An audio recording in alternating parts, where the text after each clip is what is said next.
Anyway, can we get rid of these teleprompters?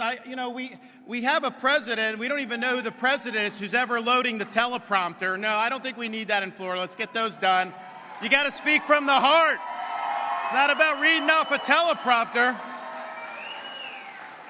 We are the freest state in all of these United States. The free state of Florida. Hey there, guys. Welcome to the channel. So here's the thing. Whether you love Donald Trump or whether you hate Donald Trump, there's absolutely no denying the fact that the man, he's a force. He's a force of freaking nature. And for as much as, the mainstream liberal media, they try to convince all their mushy brain victims of propaganda that he's just not smart. He's unintelligent. He doesn't know how to read and all that stuff, Whatever. There's no denying that the man knows how to play the game. I mean, whether he can read or not, the dude is an absolute political savage. And they can say all they want about his decisions, about his word choices, about the things he said about people. People like Ben Shapiro, who I really, really like, there's this consensus on that side, take away his phone. And, I used to think that right up until the government influenced Twitter to literally do that, take the man's phone away. Now I say, give the man his phone back, because this is the sort of thing that actually happens when he's on his game. And I'll explain what I mean in a minute, guys. But first, thank you so much to everyone that's been subscribing and leaving such great comments. Really appreciate the support. If you haven't already, help us to continue to grow. Like, comment, subscribe. Most importantly, share the channel. So here we are. As if the DeSantis campaign wasn't in enough trouble already. So he and Trump and all the Republicans, they were speaking at an event in South Florida.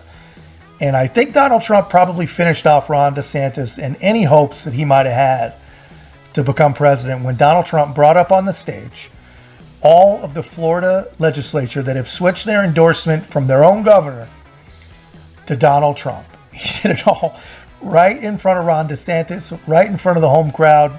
An absolutely savage move. And today I'm very grateful to receive the endorsements of 7 additional Florida legislators. And you know what? I'll announce them and I'll say, come on up. And if those great congressmen and Christian want to come up, you can come up too, because I see this is a very large stage. There was no holding back. So if you guys want to come up, come on up. State Senator Debbie Mayfield. Debbie's great. And State Representatives Jessica Baker, Webster Barnaby, Mike Beltran, David Boreal, Kevin Steele, Paula Stark. Thank you very much. Ileana Garcia and Elena Garcia. What a nice-looking group of people. And also with us, who gave us the endorsement a little while ago, and just 2 great friends. I said, well, we have to bring them up too. Well, not really, sir. They did it before. I said, we're going to bring them up. They were early, and they were great, and they are great. Juan Porras and Randy Fine. Thank you very much. Thank you, fellas. Thank you. Great job. Not presidents, state senators. Joe Gruters is an incredible man. You know that, right? And he's been with us from the beginning, and he's been right. We would all agree he's been great. And Ana Maria Rodriguez, you know that, great.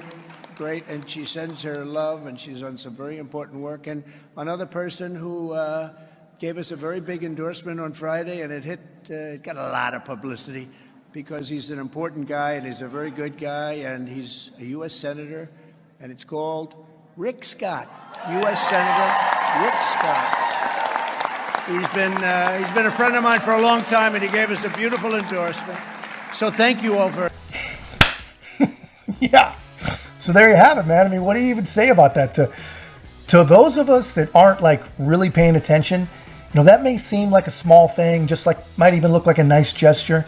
But that was an absolute freaking dagger right through the heart of the DeSantis campaign. That was a tactical move. And now, granted, most politicians, they would have never done that. They would have never even tried it. They would have wanted to, but they wouldn't do it because it's a hard move to pull off. There's a whole lot of bad faith going on up there, if I'm being honest.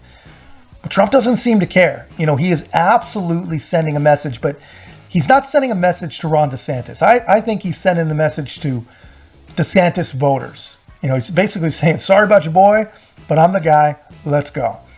And, before we get all out of shape in the comments, look, I know a lot of you guys are DeSantis people. I can totally respect that. I got nothing but love for Ron DeSantis. I have nothing against him. But let's just be honest and let's recognize that if the roles were reversed and Donald Trump was getting embarrassed, no one would have a thing to say about it, right? But anyway, we're living in interesting times, even with all this. There's a long way to go to Iowa, but it's really not looking good for anyone other than Donald Trump, if you ask me. I thought you guys would like to see this, thought you'd get a kick out of it. Let me know what you think in the comments. And if you haven't already, guys, make sure to like, comment, subscribe. Most importantly, share the channel. And we'll see you in the next one.